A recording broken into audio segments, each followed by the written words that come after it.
Good afternoon students. आज की class money and banking मुद्रा और बैंक, इसमें आप देखेंगे कि जो एक एक नंबर के क्वेश्चंस आते हैं, जो ऑब्जेक्टिव टाइप के क्वेश्चन आप एक एक नंबर के आते हैं, उसमें ऑप्शन आपको दिए होते हैं। पहला क्वेश्चन, भारतीय रिजर्व बैंक है केंद्रीय बैंक, व्यापारिक बैंक, सहकारी बैंक या इनमें से कोई नहीं। तो आपका पहला ऑप्शन केंद्रीय बैंक, भारतीय रिजर्व बैंक एक केंद्रीय बैंक है। निम्न में से किसे कागजी मुद्रा कहते हैं? करेंसी नोट, सोने के सिक्के, चेकबुक या पासबुक।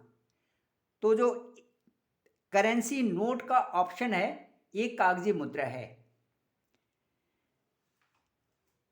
नेक्स्ट, इनमें से कौन सी संस्था भारत में करेंसी नोट जारी करती है? ऑप्शन ए भारतीय रिजर्व बैंक, बी भारतीय स्टेट बैंक, सी नाबार्ड और डी विश्व बैंक। इसमें जो ऑप्शन है वो ए है, भारतीय स्टेट बैंक। इनमें से कौन सी संस्था भारत में करेंसी नोट जारी करती है? इसमें आपका सबसे पहला ए ऑप्शन है, भारतीय रिजर्व बैंक। अगला क्वेश्चन, भारत में पत्र मुद्रा निर्गमन का अधिकार है? भारत में पत्र मुद्रा निर्गमन का अधिकार है भारतीय स्टेट बैंक को, भारतीय रिजर्व बैंक को, पंजाब नेशनल बैंक को या सेंट्रल बैंक ऑफ इंडिया को।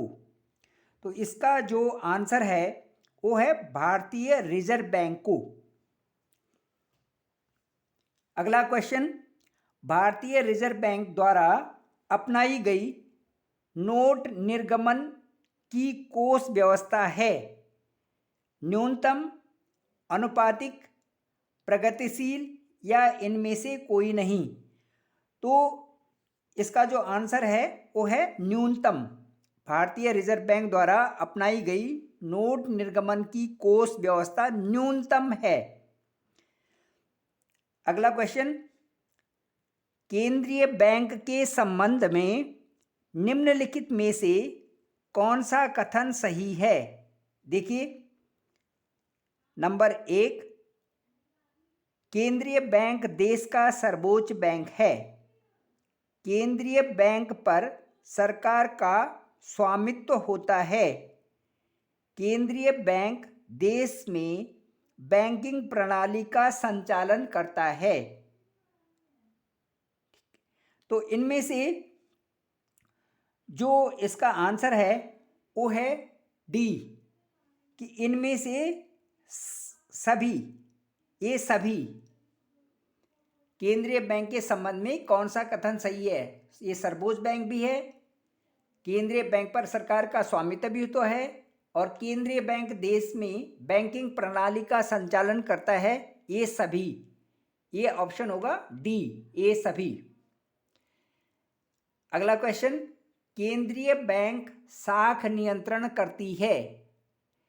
तो केंद्रीय बैंक जो साख नियंत्रण करती है उसमें ए बैंक दर में परिवर्तन करके, बी खुले बाजार की प्रक्रिया अपनाकर, सी नगद आरक्षित कोष में परिवर्तन करके, या इन सभी के द्वारा। तो इन सभी के द्वारा, जो डी ऑप्शन है ये इसका सही आंसर है।